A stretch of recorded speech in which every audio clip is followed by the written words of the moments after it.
Space, the low-res frontier. According to the Black Mirror timeline, Space Fleet is a show from the 80s, but the special effects in this show make Star Trek the original series look like Strange New Worlds. Fair warning, if you don't get Star Trek references, better buckle in, this won't be the last. Captain Daly? Port? Jesse Plemons absolutely nails the Captain Kirk swagger and line delivery, and it's a big part of what makes this Black Mirror episode a classic. That's worth a send off. And I'm going to do it now before this episode moves from its fun Star Trek role-playing phase to the creepy, vengeful techno-villain phase. A non-Federation vessel. Jumped straight out of white space. Right in front of us. That's racist. If that's Valdek, he'll rip us to shreds. Captain, we have to surrender. There's no other way. I'm not sure what Walton's function is aboard the USS Callister other than to be cowardly and grovel to Daly. And I guess that's the point, given how Walton treats Daly in the real world. But in the context of the show within a show, it seems like Walton's job is Chief Exposition Officer. That gas cluster is charged with ionized pyron particles. If our shields hold, we can use them to increase our photon intensity. Ridiculous. Everyone knows that ionized pyron particles will overload the EPS grid and cause a feedback loop in the Heisenberg compensator. You should be channeling an inverse tachyon pulse through the main deflector. Your technobabble is just plain babble. Captain Daly, may you drown in the venom of 900 Tregorian snakes. The biggest snakes on Earth produce less than an ounce of venom. Either Tregorian snakes are really big, or Valdek thinks Captain Daly is a terrible swimmer. It's great decision-making, Captain. 3 cheers for Captain Daly. Hip, hip, hooray! William Shatner's wishes for how every episode of Star Trek should have ended somehow makes their way into this episode.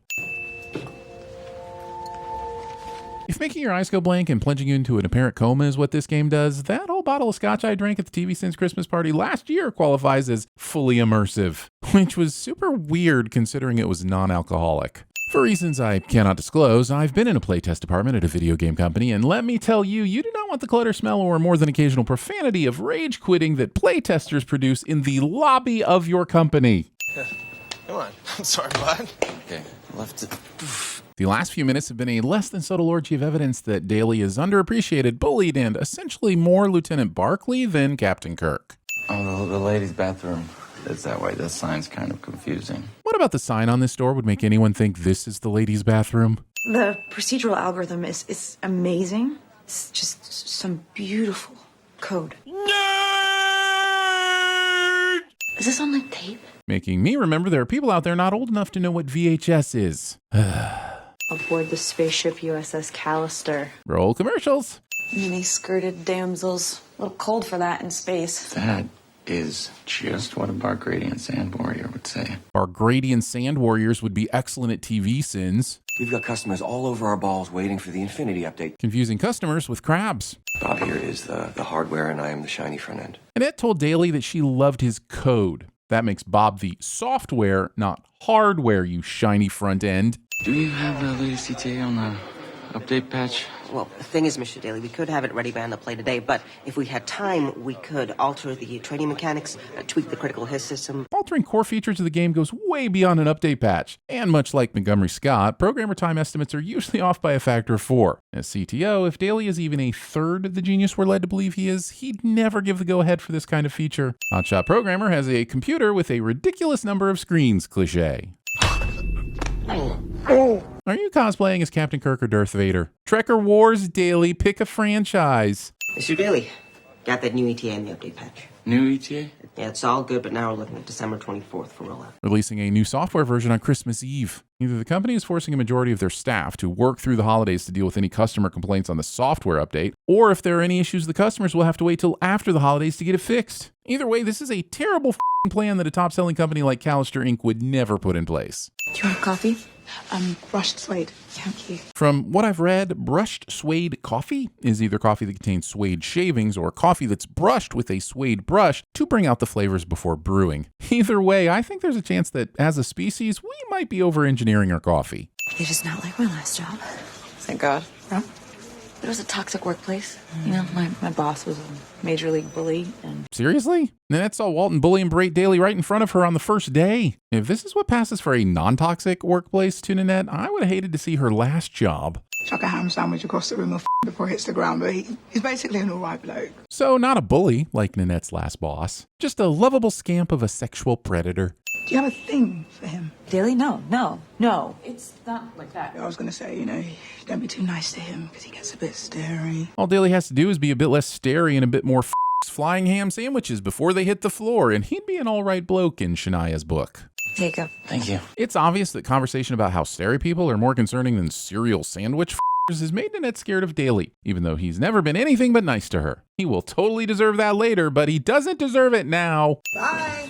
No bye. Coming. Apparently, we're meant to believe that game development is a 9-to-5 job. The most fictional part of this science fiction story is that after deciding to add several major features to a really complex game and facing a tight deadline, every one of these game developers is chained to their desk working 24/7 until the Infinity patch is done. Robert not wanting at least a few minutes before he does his creepy DNA thefting. What if Nanette forgot something or anyone comes back in the office? In this version of the future, apparently USB DNA scanners are available to just anybody. I'm not saying it's impossible, but you have to wonder why anybody would really need one, unless cloning coworkers and abusing them in simulations is a popular pastime in this society.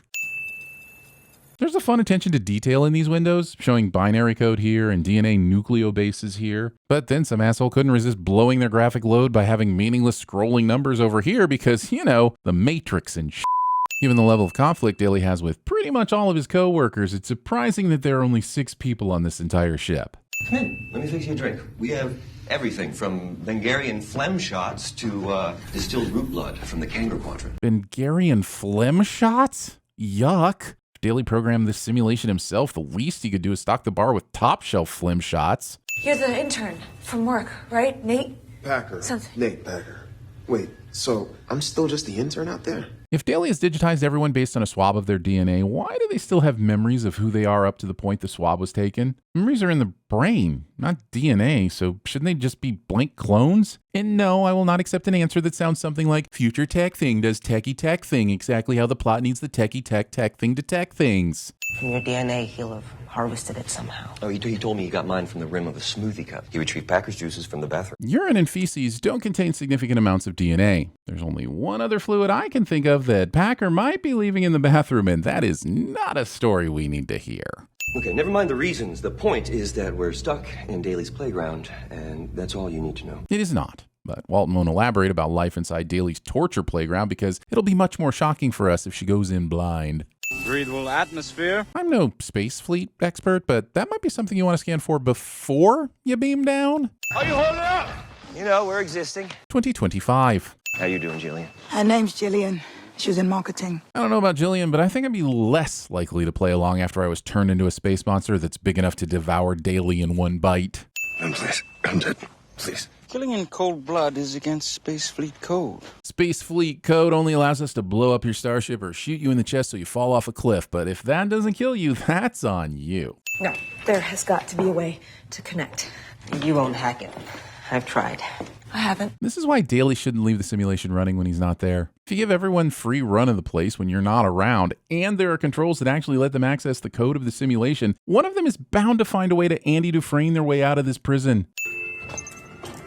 Elena said the message can be 140 characters maximum. The message Nanette sends has only 83. There's plenty of room to add some practical advice, like maybe, P.S. Daly is a psychopath, so don't tell him about this. Also, I know you're in a desperate situation inside that game, but that's no excuse for yelling in your text messages. You can just stay here and think about your attitude. Exit game. So Daly is fully aware that they can contact the outside world, and instead of turning off the simulation or at least locking them up somewhere when he's gone, he just leaves them with a parental slap on the wrist. How has Robert been able to get away with this for so long? Nanette only notices the update patch wormhole because she hears it through the window, and that's impossible. In space, no one can hear you update. So what? It's a wormhole. That is the Christmas update patch pre-installing itself. Pre-installing? Like installing before it installs? Pre-installation is preposterous. Flying a certain death in a wormhole beats another 10,000 years with Captain Ash. Unless time passes differently in the game world, they're facing at most maybe 70 years or so until the maker of this game meets his maker. Packer's being a little overdramatic here, so I will overdramatically sin 70 times. Kids. Have you ever seen an unsuited body compress in space? Considering space is a vacuum and there is essentially no pressure, I don't think Walton has seen this either, so why is question? And he said he'd do it again and again. Because Daly's still got Tommy's DNA. He's got all of our DNA. He keeps it in his bedroom in a fucking mini fridge by his desk. I know Daly has no reason to think that the digital clones can make any use of this information, but why would he ever tell Digital Walton precisely where everyone's DNA is being kept?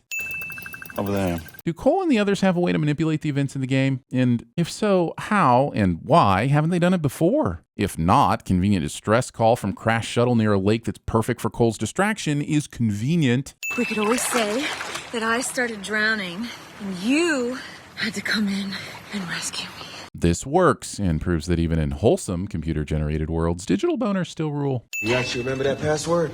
Uppercase Y998, lowercase GP7, uppercase TY, &4. Secure choice. I mean, clearly it isn't a secure choice if Dudani could remember it that easily, and someone like Dudani is who would be hacking you. There are thousands of images. This could take a while.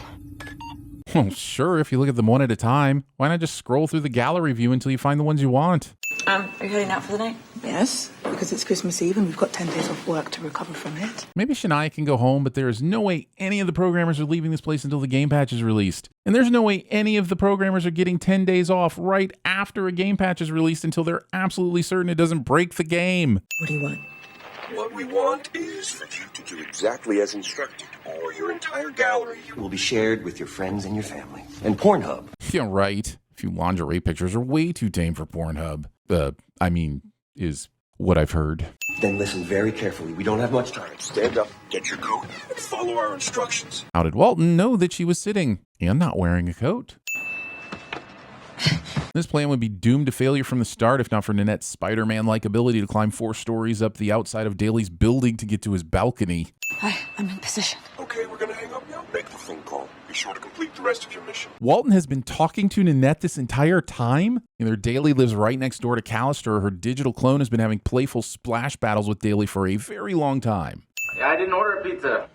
Okay, look, someone did, okay? So do you want it or not? Nanette only has time to do everything she needs to do because apparently after a ridiculously long conversation to answer a yes or no question, Daly is ultimately unable to resist the urge to buy a pizza that he didn't order. Since the DNA has been digitized, stealing the original DNA is kind of pointless. Resume game. Apparently, these gaming devices are built using the same metallic contacts used on Nintendo cartridges in 1985. Lucky for Daly, this crashed shuttle is fully functional and he knows exactly how to operate it. Shields at 86%. We're taking a beating here! Their virtual life might have been a living hell, but you gotta hand it to these guys. While they've been trapped in this simulation, they've really done a great job learning to Star Trek, or Space Fleet. If you thought what happened to you in the past was bad, that was nothing. What I'm going to do to you is going to be goddamn biblical. To be fair, biblical could mean so many non-threatening things. Daly could mean he's going to feed all of them on 2 loaves of bread. God so help me, you are going to regret all of this so hard. So it's not going to be a simple regret. It's going to be a hard regret. Daly might be a genius, but he is shit at retorts. I should have treated you better. Yeah. I was thinking I should say all that, but you threw my son out of an airlock, so you to death. See, Daly? That's a retort. Real life Walton sucks, but digital Walton kind of rules. No. So what do we do now? We've got an infinite procedurally generated universe at our disposal. We can go anywhere. I'm glad we get a sequel to this a few years later, but this line of dialogue still makes me sad we didn't get the spin-off series the creator wanted to do. Exit game! Exit game! Exit game! Based on Daly previously blowing on his equipment to get it to work, I'm thinking after this outburst, Daly is also the kind of person that thinks banging on the side of this broken device will get it up and running again. This man does not have the patience to be the genius cyber inventor this episode wants you to believe he is. If there is even a remote possibility a player can go into a coma or die if the game accidentally crashes or gets deleted while they're playing, how did this technology ever even pass the necessary guidelines to be mass-produced? Nate, Yes, Captain? stick us in hyperwarp and let's off somewhere. Dialogue from Quentin Tarantino's rumored Star Trek project somehow makes it into the episode.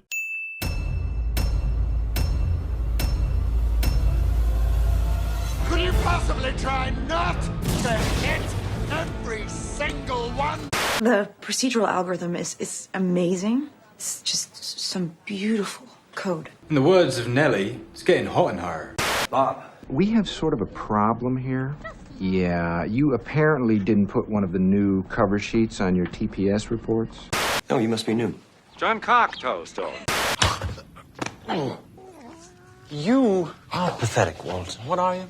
I'm a member of the Imperial Senate on a diplomatic mission to Alderaan. You are part of the Rebel Alliance and a traitor.